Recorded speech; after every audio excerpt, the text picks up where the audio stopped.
നമസ്കാരം. ഞാനിപ്പോൾ ഉള്ളത് ഇരളം ചേലക്കൊല്ലി എന്ന് പറയുന്ന സ്ഥലത്താണ്. ഇവിടെ പാമ്പ്ര എസ്റ്റേറ്റിൽ നിന്ന് ആനകൾ സ്ഥിരമായിട്ട് ഇറങ്ങുന്ന ഒരു സ്ഥലമാണ് ഇവിടെ. നമുക്കറിയാം, വയനാട്ടിൽ സ്ഥിരമായിട്ട് ആനപ്രശ്നം, ആനകൾ മൂലമുള്ള ശല്യം, മനുഷ്യ കുരുതി അടക്കമുള്ള പ്രശ്നങ്ങളൊക്കെ നമ്മൾ സ്ഥിരമായിട്ട് കാണുന്നതാണ്. അത് വയനാടിന് ഒരു സംഭവമൊന്നുമല്ല. അപ്പോൾ ജനങ്ങൾ ഭയങ്കര അധികം ബുദ്ധിമുട്ടിൽ നിൽക്കുന്ന ഒരു സമയമാണ്. അപ്പോൾ പുതിയൊരു ടെക്നോളജി ആനേനെ പ്രതിരോധിക്കാനായിട്ട് ഇവിടെ ഇപ്പോൾ ഫോറസ്റ്റിൻ്റെ നേതൃത്വത്തിൽ ഇവിടെ സ്ഥാപിച്ചിരിക്കുകയാണ്. ഒരു AI ടെക്നോളജി ഉപയോഗിച്ചിട്ടുള്ള ഒരു പരിപാടിയാണ്. നമുക്കിനി അതിനെക്കുറിച്ച് ഈ ചേട്ടനോട് നേരിട്ട് ചോദിക്കാം.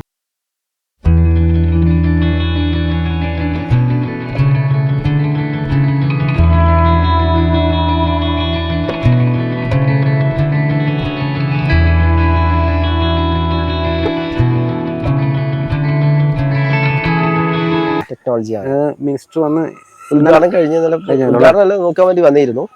ഉദ്ഘാടനം അതിനെക്കുറിച്ച് എനിക്ക് കറക്റ്റ് അറിയില്ല. പിന്നെ മിനിസ്റ്ററും മറ്റേ ഡെപ്യൂട്ടി അങ്ങനെ എല്ലാവരും ഉദ്യോഗസ്ഥന്മാരും വന്നിരുന്നു. പിന്നെ ഇതിന്റെ ഉള്ളിൽ കൂടെ ഇങ്ങനെ കമ്പികൾ പോകും, കുറച്ച് കമ്പികൾ പോകും. പിന്നെ അലാസ്റ്റിക് അല്ല, നമ്മളെ കപ്പലിൽ നിന്നൊക്കെ ഇറക്കുന്ന വെയിറ്റ് കണ്ടെയ്നർ വെയിറ്റ് താങ്ങുന്ന സാധനം. അപ്പൊ ഇത് ആന ചവിട്ടി കഴിഞ്ഞാൽ ഈ സ്പ്രിങ് ഇങ്ങനെ വലിയുള്ളൂ. ഒരു സ്പ്രിംഗ് ആക്ഷൻ വരും അല്ലേ? സ്പ്രിംഗ് ആക്ഷൻ വരും. ചവിട്ടില്ല. പിന്നെ ഈ തൂണിലൊക്കെ കറണ്ട് ഉണ്ടാവും. പിന്നെ അതിലേക്ക് ക്യാമറ ഉണ്ടാവും. ക്യാമറ ഫിറ്റ് ചെയ്യും. പിന്നെ അത് അവരെ ഓഫീസിൽ അറിയും. പിന്നെ ഇവിടെ പരീക്ഷ വിജയിച്ചു കഴിഞ്ഞാൽ ഈ ഒരു ഭാഗത്ത് മൊത്തം പരീക്ഷ അടിസ്ഥാനം ചെയ്യുന്ന സംഭവമാണ്. ചെയ്യുന്നതാണ്. വിജയിച്ചു കഴിഞ്ഞാൽ ഇവിടുത്തെ കർഷകർ രക്ഷപ്പെട്ടല്ലേ? അങ്ങോട്ട് ഇതിലെല്ലാ ജനങ്ങൾ മൊത്തം വണ്ടിക്കാരും മൊത്തം എല്ലാ സ്ഥലത്തും കൂടെ ആന ഇറങ്ങുന്ന സ്ഥലമല്ല. ഇത് ഈ മരമൊക്കെ ചവിട്ടി പറിച്ചല്ലോ എന്നും പറയുന്നവരല്ലേ? മരമൊക്കെ അല്ലേ? മരം കാര്യങ്ങളൊക്കെ എന്നും ബുദ്ധിമുട്ടുള്ള സ്ഥലം അല്ലേ? ബുദ്ധിമുട്ടാണ് വെച്ചാൽ നമുക്ക് വലിയ വിഷയം ഇതിൽ ആന അങ്ങനെ പാസ് ചെയ്ത് പോകുന്ന വീട് ഇതായിരിക്കും വീടാണ്.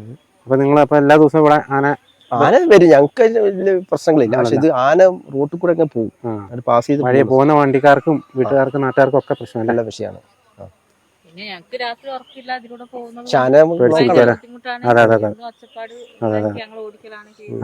ആന എന്തായാലും വരും, വീട്ടിലെ അങ്ങോട്ട് വരും. അന്ന് പാസ് ചെയ്ത് പോകുമ്പോ പിന്നെ വണ്ടിക്കാരൊക്കെ പിന്നെ 1 കിലോമീറ്റർ ചെയ്യാൻ എത്ര? 70 ലക്ഷം രൂപ. ഇതിപ്പോ ചെയ്യാൻ 18-7 ലക്ഷം രൂപയാണ്. ഇത് പരീക്ഷ അടിസ്ഥാനം ചെയ്യുന്നല്ലേ? പിന്നെ കറക്റ്റ് നമുക്ക് അറിയില്ല. വിജയിച്ചു കഴിഞ്ഞാൽ ഈ നമ്മളെ ഏരിയ കൂടെ ഫുൾ കവർ ചെയ്യും. വിജയിക്കട്ടെ. പ്രതീക്ഷയാണ്. എത്ര പേരല്ലേ ഇതുകൊണ്ട് ബുദ്ധിമുട്ടുന്ന? ഞാൻ ഇപ്പോഴും ഇപ്പോഴും ഒരു സ്ഥലത്ത് ഇത് പോയി എടുത്തിട്ട് വരുന്നത്. കംപ്ലീറ്റ് കൃഷി നശിപ്പിച്ച ഒരു സ്ഥലം കാണിച്ചിട്ട് അങ്ങനെ വിജയിക്കട്ടെ. ആണല്ലേ? ആനശല്യം ഭയങ്കര പ്രശ്നം തന്നെയാണ്. ഇതൊരു ശാശ്വത പരിഹാരമാണെങ്കിൽ ആട്ടെ. അപ്പൊ നിങ്ങൾ കണ്ടല്ലോ, ഈ ഒരു സംവിധാനമാണത്. ഇതൊരു സ്പ്രിംഗ് ആക്ഷൻ പോലത്തെ ഒരു സംവിധാനമാണ് യൂസ് ചെയ്യുന്നത്. ഇത് കപ്പലിലൊക്കെ കാർഗോ ഒക്കെ ഇറക്കാനായിട്ട് ഉപയോഗിക്കുന്ന ഒരു സാധനമാണ്. ഒരു മെറ്റീരിയലാണിത്. നല്ല ഹൈറ്റിലാണ്. നല്ല ഹൈറ്റ് ഉണ്ട് കേട്ടോ. ഒരു ആനയുടെ തുമ്പിക്കൈ എത്തുന്ന ആ റേഞ്ചിലുള്ള ഹൈറ്റിലാണ് ഇത് വെച്ചിരിക്കുന്നത്. 1 കിലോമീറ്റർ ഇത് ചെയ്യാനായിട്ട് ഏകദേശം 70 ലക്ഷം രൂപ ചിലവുണ്ടെന്നാണ് പറയുന്നത്. റെയിൽ ചെയ്യണമെങ്കിൽ 1 കോടി രൂപ. റെയിൽ ഫെൻസിങ് ചെയ്യണമെങ്കിൽ 1 കോടി രൂപ. റെയിൽ ഫെൻസിങ് ചെയ്യാൻ 1 കോടി രൂപ ചിലവുള്ളടുത്ത് ഇത് 1 കിലോമീറ്റർ ചെയ്യാൻ 1 കോടി രൂപ 70 ലക്ഷം രൂപ ചിലവ് വരുള്ളൂ എന്ന് പറഞ്ഞാൽ. മാത്രമല്ല ഇതിന് കുറേ കൂടെ ടെക്നോളജി വ്യത്യാസമുണ്ട്. ആർട്ടിഫിഷ്യൽ ഇൻ്റലിജൻസിൻ്റെ സഹായം കൂടെ ഉള്ളതുകൊണ്ട് കുറച്ചുകൂടെ എഫക്റ്റീവായിട്ട് ആകാനായിട്ടുള്ള സാധ്യതയുണ്ട്. ഈ ഭാഗമൊക്കെ സ്ഥിരമായിട്ട് ആന ഇറങ്ങി പോകുന്ന ഒരു സ്ഥലമാണ് കേട്ടോ. ജനങ്ങൾ, നമുക്കറിയാം, വയനാട്ടിൽ സ്ഥിരമായിട്ട് ആനകളുടെ പ്രശ്നം മൂലം ബുദ്ധിമുട്ട് നേരിട്ടുകൊണ്ടിരിക്കുന്ന ഒരു സമയത്തായതുകൊണ്ട് തന്നെ ഇത്തരം ഒരു ടെക്നോളജി വിജയിച്ചു കഴിഞ്ഞാൽ ഇവിടെയുള്ള പാവപ്പെട്ട കർഷകരും ജനങ്ങളൊക്കെ രക്ഷപ്പെടും കേട്ടോ. അപ്പോൾ ഏതായാലും ഇത്തരമൊരു ടെക്നോളജി വന്നത് വളരെ നല്ലൊരു കാര്യം തന്നെയാണ്. നമുക്ക് വരും ദിവസങ്ങളിലും വരും മാസങ്ങളിലും അറിയാം ഇതിൻ്റെ ഫലപ്രാപ്തി എന്തോരം ഉണ്ടെന്നുള്ളത്. അതുപോലെ പഴയ ടെക്നോളജി കേട്ടോ. നമ്മൾ ഇങ്ങനെ ഹാങ്ങിങ് ഫെൻസിങ് ആണ് ഈ കാണുന്നത്. അതിന് പകരമുള്ള പുതിയൊരു മാർഗ്ഗമാണ് ഇപ്പോൾ ഇവിടെ വന്നിരിക്കുന്നത്. നമ്മുടെ വയനാടിനെ സംബന്ധിച്ചിടത്തോളം ഏറ്റവും കൂടുതൽ മൃഗശല്യമുള്ള സ്ഥലമാണ് ഈ മേഖല മൊത്തത്തിൽ. കാരണം ഇവിടെ പെൻസിലിംഗ് ഉണ്ട്, ആന ട്രഞ്ച് എല്ലാം ഉണ്ട്. എങ്കിൽ പോലും അതെല്ലാം താണ്ടിയിട്ടാണ് ഇതായിട്ടാണ് ഇപ്പൊ ആന മറ്റു മൃഗങ്ങളെല്ലാം കയറുന്നത്. ഇപ്പോൾ പെൻസിലിംഗ് ഇട്ടാൽ പോലും അതിൻ്റെ ഉള്ളിൽ കൂടെ മാനും മറ്റു മൃഗങ്ങളൊക്കെ വന്ന് കയറുന്നുണ്ട്. ആനയാണെങ്കിൽ പോലും ട്രഞ്ച് ഇടിച്ചിട്ട് വരുന്നുണ്ട്. പെൻസിലിംഗ് ആണെങ്കിൽ പോലും മരം തള്ളിയിട്ടൊക്കെയാണ് വരുന്നത്. അപ്പൊ ഇതിപ്പോ സക്സസ് ആവുകയാണെങ്കിൽ വളരെ ഇതായിരിക്കും. ഇതിന് വലിയ ചിലവും കാര്യങ്ങളൊക്കെ ഉണ്ടെന്നാണ് നമ്മൾ പത്രത്തിലൊക്കെ വായിച്ചത്.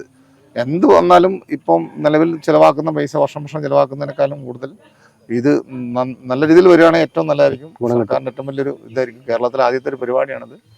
അത് സക്സസ് ആകട്ടെ എന്നാണ് നമ്മളൊക്കെ പ്രാർത്ഥന. മൊത്തത്തിൽ നമ്മുടെ വയനാട് ജില്ലയിലും കേരളത്തിന് മുഴുവൻ ഇന്ത്യയിൽ മുഴുവൻ തന്നെ ബുദ്ധിമുട്ട് അനുഭവിക്കുന്നവരെല്ലാം രക്ഷപ്പെടട്ടെ.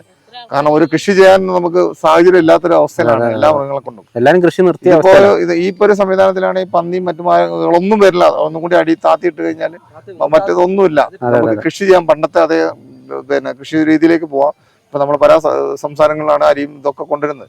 ഇതിപ്പോ നമ്മുടെ നാട്ടിൽ തന്നെ ഒരു ശരിക്കും പറഞ്ഞാൽ സർക്കാർ അന്വേഷിക്കേണ്ടതാണ്. നമുക്ക് നിലവിൽ എത്ര കൃഷിഭൂമി ഉണ്ടായിരുന്നു, ആ കൃഷിഭൂമിയിൽ ഇപ്പോ ഒരു 10% പോലും നെൽകൃഷി നടത്തുന്നില്ല. കാരണം നടത്തിയിട്ട് കാര്യമില്ല, അത് ലാഭകരമല്ല. കാരണം അതിനേക്കാളും നല്ലത് അരി വാങ്ങായിരിക്കും. അതുകൊണ്ടാണ് നമ്മളെ 35 രൂപയിൽ നിന്ന് ഇപ്പൊ നിലവിൽ ഇപ്പോ 60-70 രൂപയിലേക്ക് അരിയൊക്കെ വില വന്നത്. മറ്റു സാധനങ്ങൾക്കൊക്കെ വില കൂടിക്കൊണ്ടിരിക്കുന്നത്. ഒരു പയറോ അല്ലെങ്കിൽ പച്ചക്കറി എന്നുപോലും നടാൻ പറ്റാത്തൊരു സാഹചര്യമാണ് നമ്മുടെ മൃഗശല്യം കൊണ്ടുള്ളത്. ഇതൊന്നും നമുക്ക് ഇത് വന്നാൽ കാട് സംരക്ഷിച്ചാൽ നമ്മുടെ നാട് നമുക്ക് ബാക്കി കൂടി നമ്മൾ സംരക്ഷിച്ചാൽ മതി.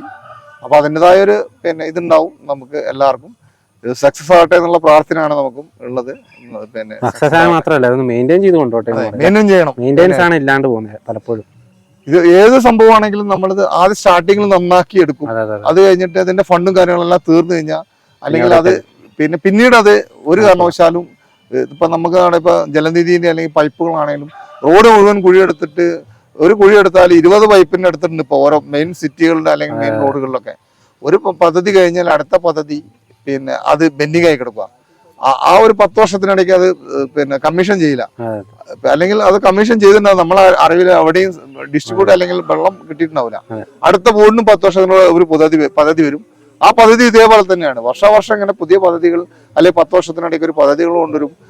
ആദ്യം പൈപ്പ് ഇടും. പൈപ്പ് ഇട്ട് കഴിഞ്ഞാൽ വെള്ളം വരില്ല, പൈപ്പും കാര്യങ്ങളും വാങ്ങും, ജനങ്ങളെ ഇന്ന് കാശ് വാങ്ങിപ്പോവും. ബാക്കി മെയിൻ പൈപ്പും പോലും പണിയെടുക്കണ മുന്നേ നമുക്ക് കണക്ഷൻ കൊടുത്തിട്ടുണ്ടാവും. അതേപോലെ തന്നെ ഇത് ഇവിടെ നമുക്ക് ഉദ്ഘാടനം ചെയ്തു ഇന്നലെ വന്ന് വളരെ സന്തോഷമുള്ള കാര്യമാണ്. പക്ഷെ അത് നല്ല രീതിയിൽ കൊണ്ടുപോകണം, അത് മെയിൻ്റെനൻസ് ചെയ്ത് കൊണ്ടുപോകണം. 10-15 വർഷം കഴിഞ്ഞാൽ 10 വർഷമെങ്കിലും ഇതിങ്ങനെ കൊണ്ടുപോയി കിട്ടിയാൽ, ഒരു ശല്യം ഇല്ലാണ്ട് കിട്ടുകയാണെങ്കിൽ വളരെ സന്തോഷമായിരിക്കും. അങ്ങനെയാണെങ്കിൽ മാത്രമേ ഇത് സക്സസ് ആണെന്ന് പറയാൻ പറ്റുള്ളൂ. നിങ്ങൾ കണ്ടല്ലോ, ഈ ടെക്നോളജിയുടെ കാര്യം കണ്ടല്ലോ. ആനകളുടെ പ്രശ്നം, ആന ശല്യം എന്ന് പറഞ്ഞു കഴിഞ്ഞാൽ വളരെ രൂക്ഷമായിട്ടുള്ള ഒരു പ്രശ്നമാണ്. ഈ ഒരു വർഷം നമുക്കറിയാം എത്ര പേര് ആനയുടെ ആക്രമണത്തിൽ കൊല്ലപ്പെട്ടു എന്ന് നമുക്കറിയാം. കണ്ടുമടുത്തു, വിധവകളുടെ കരച്ചിൽ കണ്ടുമടുത്തു, കർഷകരുടെ കരച്ചിൽ കണ്ടുമടുത്തു, അതുപോലെ തന്നെ കുട്ടികളുടെ കരച്ചിൽ കണ്ടുമടുത്തു. ഇതുപോലെ എല്ലാവരുടെയും കണ്ണുനീരാണ് ഇവിടെ ദിവസവും നമ്മൾ കണ്ടുകൊണ്ടിരിക്കുന്നത്. അപ്പോൾ ഇങ്ങനെ ഒരു ടെക്നോളജി ഇവിടെ വന്നിട്ട് ഇത് ആനശല്യത്തിന് ഇങ്ങനെയെങ്കിലും ഒരു പരിഹാരം ഉണ്ടാവുകയാണെങ്കിൽ ആകട്ടെ എന്നുള്ളത് തന്നെയാണ് നമുക്ക് പറയാനുള്ളത്.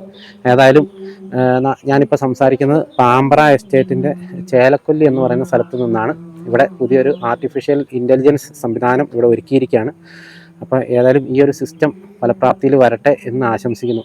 അല്ലെങ്കിൽ എല്ലാ പ്രാവശ്യത്തെയും പോലെ പുതിയ സംവിധാനങ്ങളൊക്കെ കൊണ്ടുവരും. അതൊക്കെ പലർക്കും എന്താ പറയുക, അതിൽ നിന്ന് നേട്ടങ്ങൾ കൊയ്യാനുള്ള ഒരു മാർഗമാകാതെ ഇതെങ്കിലും ഫലപ്രാപ്തിയിൽ വരട്ടെ എന്ന് മാത്രം പറഞ്ഞുകൊണ്ട് ഈ വീഡിയോ ഇവിടെ അവസാനിക്കുന്നു.